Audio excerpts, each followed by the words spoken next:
ये तुम क्या कह रहे हो कर? तुम चाहते हो कि राधा स्वयं को विक्षिप्त समझ ले और द्वारका के बाहर उस आश्रम में चली जाए? तुम उस लक्ष्मणा की बात क्यों मनवाना चाहते हो कान्हा?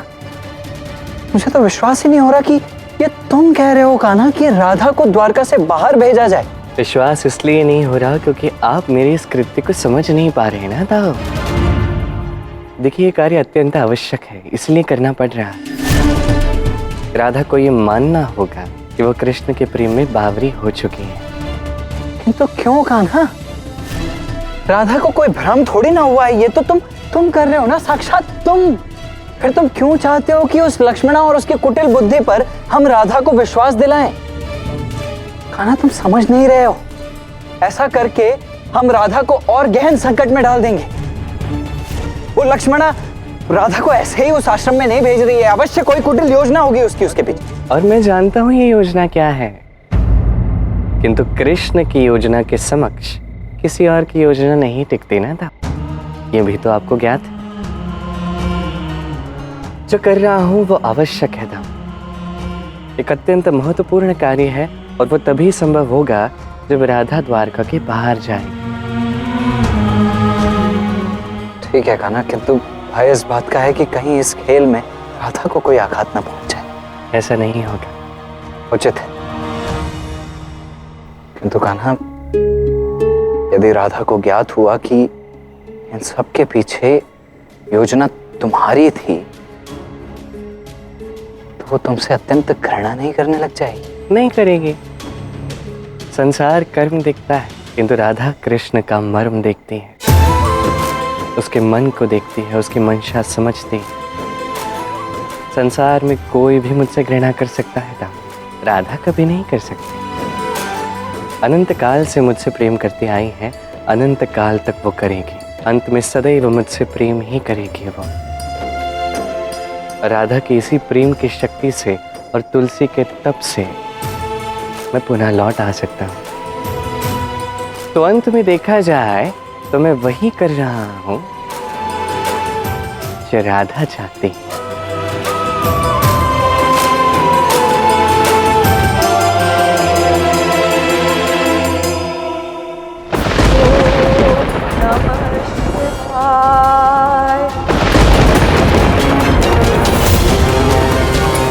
महादेव, देवी तुलसी तो पवित्रता की देवी है। आपको उनकी रक्षा करने के लिए उनके पास जाना चाहिए। पवित्रता स्वर्ण की भांति होती है, इसलिए पवित्रता को भी स्वर्ण की ही भांति कसौटी पर परखा जाता है। देवी तुलसी सत्य की खोज में निकली और सत्य के मार्ग में कठिनाइयों के कांटे तो मिलेंगे। कभी कभी तो सत्य प्राप्ति के लिए प्राणों को भी दांव पर लगाना पड़ता है। किंतु यदि प्राण ही न रहे तो सत्य प्राप्ति का क्या लाभ? प्राण तो एक शरीर से निकलकर दूसरे में प्रवेश कर जाते हैं, परंतु सत्य, उसका अस्तित्व अनंत है। वही शिव है, वही सुंदर है। वो अपना रूप कभी नहीं बदलता।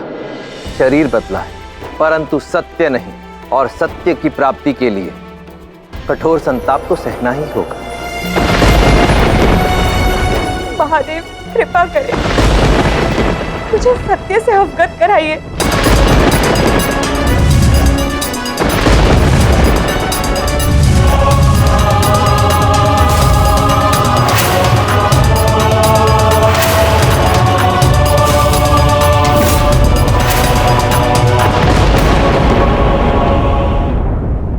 ये क्या था?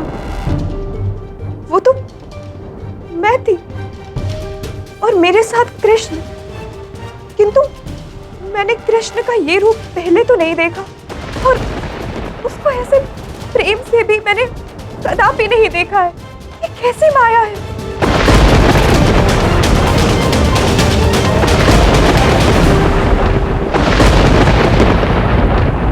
महादेव, ये अर्ध सत्य मुझे और पीड़ा दे रहा है।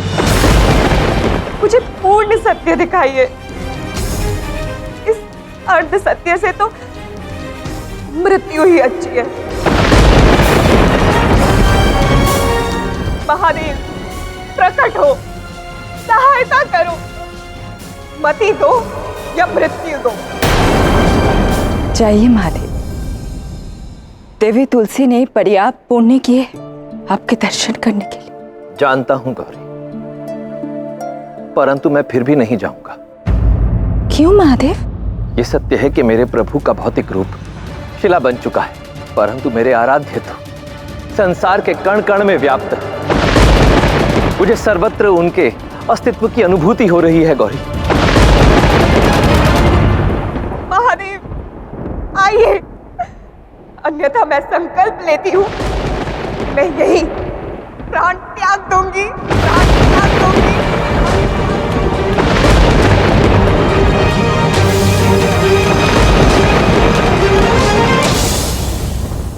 सत्य के इस यज्ञ में अपने प्राण की आहुति देगी ये तुलसी। देखा महादेव, वो सत्य के लिए प्राण त्याग देगी। मैं तुम्हें पहले ही बता चुका हूं गौरी, मैं इस विषय में कुछ नहीं कर सकता। किंतु महादेव, आप उनके पास नहीं जाएंगे तो उन्हें सत्य का ज्ञान कैसे होगा? कृष्ण कराएंगे उसे सत्य का बोध। इस विषय में मुझे अपने प्रभु से बात करनी होगी। किंतु महादेव, आप उनसे बात कैसे करेंगे? वो तो शिला बन चुके हैं, वो सत्य कैसे बताएंगे? यही तो विश्व देखेगा गौरी कि यदि भक्ति सच्ची हो और श्रद्धा असीमित तो शिला भी बोल पड़ती है।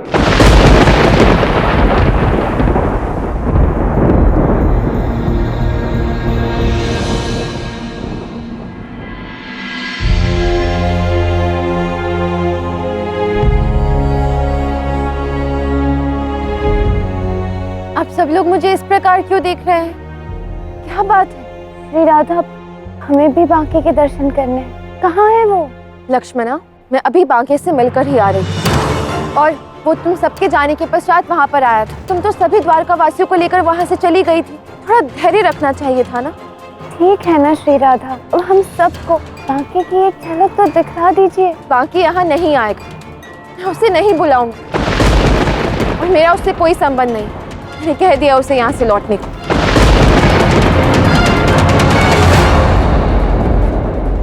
श्री राधा, आप मान क्यों नहीं लेते कि बांके बिहारी मात्र आपकी कल्पना है? बांके बिहारी कोई जीवित व्यक्ति नहीं है श्री राधा। द्वारकावासियों, जो बात मैंने आपसे कही थी पुनः मैंने सिद्ध कर दी है। देवी राधा की मानसिक स्थिति सही नहीं है। राधा, मैं जानती हूँ कि तुम्हारी इस स्थिति का कारण श्री कृष्ण की अनुपस्थिति है, किंतु राधा, तुमने सारे प्रयास किए। उचित यही होगा कि तुम विश्राम करो। राधा, वास्तविकता को मानकर आगे बढ़ना ही उचित रहेगा और वास्तविकता यही है कि तुम मनोरोग से ग्रस्त हो चुकी हो, तुम विक्षिप्त हो चुकी हो। राधा, ये सत्य नहीं है, मैं विक्षिप्त नहीं हुई हूँ। आप सबने मुझे निराश कर दिया है। कृष्ण के वियोग में मैं दुख में अवश्य थी, किंतु अब मैं पूर्णतः स्वस्थ हूँ। कुछ नहीं हुआ है मुझे।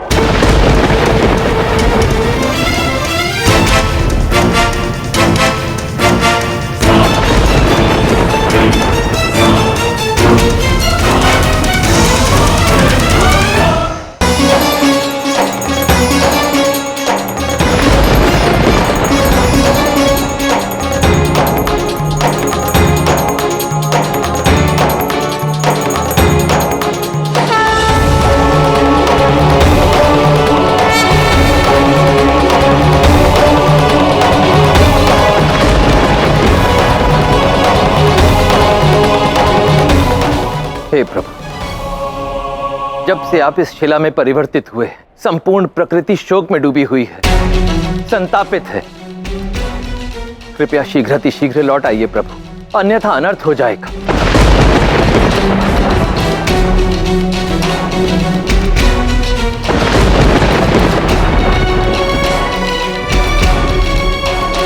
प्रभु, मेरी भक्ति, मेरी श्रद्धा और आपके प्रति मेरे विश्वास में यदि पवित्रता है, शुद्धता है, तो आज अभी इसी समय इस शिला में से श्री कृष्ण को बोलना होगा। मेरे प्रभु को मेरे समक्ष आना होगा।